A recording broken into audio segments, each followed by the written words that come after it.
Why does it feel every time that now for sure everything will be different, that you've entered a new reality, a new life? But then disappointment sets in again because everything just keeps repeating itself.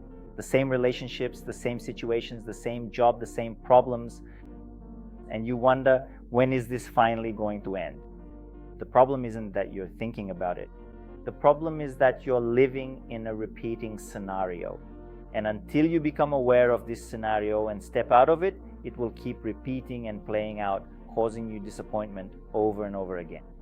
And in this video, we'll talk about what can be done about it. It seems like life is just repeating itself, that it's just a coincidence that, well, it happens to everyone. But as time goes by and these coincidences somehow become more and more frequent, it's like stepping on the same rake over and over again. Or it's some kind of scenario or a programmed script that keeps repeating. And that's actually the case. And sometimes it reaches such a paradox that a person really does try to change something. I'm sure you're also constantly trying to change things in your life, whether it's relationships, work, goals, or reevaluating many things.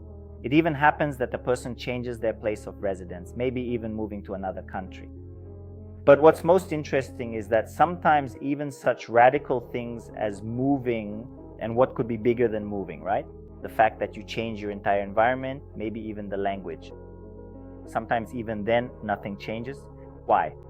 Because you can't run away from yourself. You can't run away from yourself. It turns out you're always just moving yourself and your internal scenarios to a different stage. That's why they repeat. That's why you continue to live through them. It's important to admit to yourself that it's not about someone else, not about the scenery that's constantly changing, but about yourself. Something in me attracts these situations. Something from within me attracts these people. It might sound strange, but for example, if there's a belief that all men are jerks, for some reason you'll continue to meet them, or vice versa.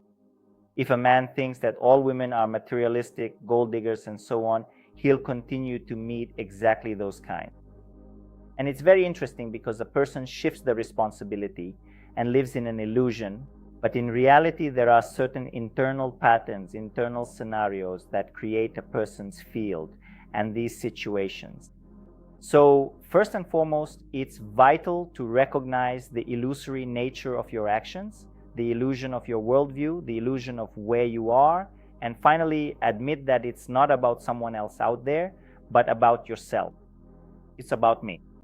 Yes, and once you understand this, you start working on the actual cause rather than just the symptom. The next step after acknowledging that it's all on you is to look within yourself, to understand and sort things out. As long as the unconscious, everything that's inside you, your psyche, remains unconscious and unrecognized by you specifically until you grasp your true essence and what triggers those emotions, patterns, and reactions, nothing will ever change. It will continue, your entire being will continue to control you. So the main goal here is to become aware of what's inside you. In other words, to make the unconscious conscious. Yes, it takes time, but it's definitely worth it. Because once you understand the what and how, what you're made of, what you're really made of, then a lot will truly start to change. Because you'll know your strengths, you'll know your shadow side, you'll know your predispositions, and you'll know your weaknesses. And once you know, you can start to manage yourself. Very often when the unconscious becomes conscious, that mechanism of pressure and the mechanism of chance or coincidence stops working because you adopt a proactive stance, where you can actually ask yourself a question in the heat of the moment instead of just looking for someone to blame or trying to change circumstances and people. Instead, you'll start asking, why did this happen to me again? Why did I bring this situation upon myself again? What did I miss? What didn't I understand? What haven't I mastered yet? What lesson did I fail to learn? And then, as you start asking these questions more meaningfully, clearly, and frequently, you'll realize you don't want to live like this anymore. And you'll start pulling yourself out of that state, making concrete, firm decisions that address the actual causes rather than just the symptom. Then you'll start putting yourself together, understanding yourself, and creating the reality you truly want, instead of just playing out some script that was unconsciously embedded in you. Then you'll start to control yourself and, of course, become the master of your own life. That is true freedom. When you understand the instructions for use for yourself, for your spacesuit, for your body, for your personality, and even this knowledge of yourself will help you change it in some ways. It'll help you help yourself in some ways and understand yourself. And with this self-understanding, it'll be much easier for you to build your life and your relationships in the world around you. Well, you'll truly become the master of your own life instead of just living out a script like some bot, like some NPC, so to speak. Yeah.